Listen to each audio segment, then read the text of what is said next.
ഇന്നത്തെ ഡെയിലി മന്നയിലേക്ക് നിങ്ങളെ സ്വാഗതം ചെയ്യുന്നു.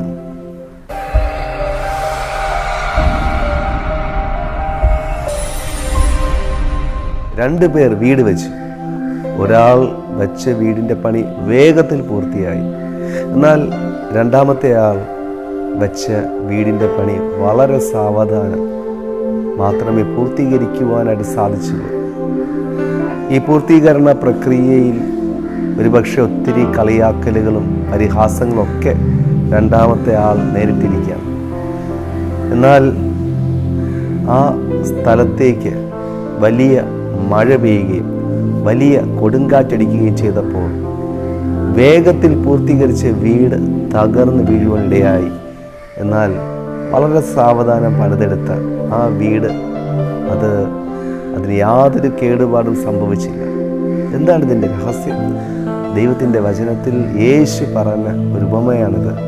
പ്രിയപ്പെട്ടവരെ, രണ്ടാമത്തെ ആൾ പണിതത് പാറയുടെ മേൽ ആഴത്തിൽ കുഴിയെടുത്ത് നന്നായി അടിസ്ഥാനമിട്ട് പണിതു. എന്നാൽ ആദ്യത്തെ ആൾ പണിതത് മണലിൻ്റെ പുറത്താണ്. അതിന് അടിസ്ഥാനം തീരെ ഇല്ലായിരുന്നു. പ്രിയപ്പെട്ടവരെ, അടിസ്ഥാനമില്ലാത്ത വീട് വലിയ മഴ വന്നപ്പോൾ വീണുപോയി. ഇതിൻ്റെ അർത്ഥം ഇതാണ്. അതെ, എന്നെ കേൾക്കുന്ന പ്രിയ സഹോദരങ്ങളെ, നിങ്ങളുടെ ജീവിതത്തിൽ നിങ്ങൾ ദൈവത്തിൻ്റെ വചനത്തിന് അധിഷ്ഠിതമായ ജീവിതമാണ് നയിക്കുന്നതെങ്കിൽ ഒരുപക്ഷെ പുറമെ നിങ്ങളുടെ അനുഭവങ്ങൾ മറ്റുള്ളവർക്ക് കാണത്തക്കവണ്ണം പെട്ടെന്ന് ചില കാര്യങ്ങൾ സംഭവിച്ചില്ല എന്ന് വരാം.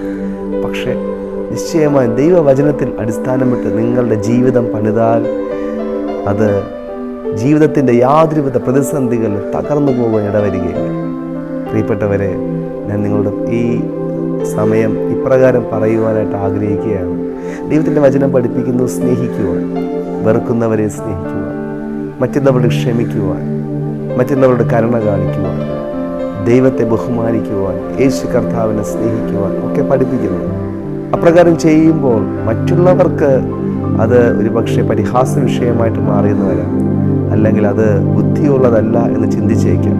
എന്നാൽ ബൈബിൾ പറയുന്നു, ബുദ്ധിയുള്ള മനുഷ്യൻ എന്ന് പറയുന്നത് ആഴത്തിൽ കുഴിയെടുത്ത് അടിസ്ഥാനമിട്ട് വീട് പണിത മനുഷ്യനാണ്.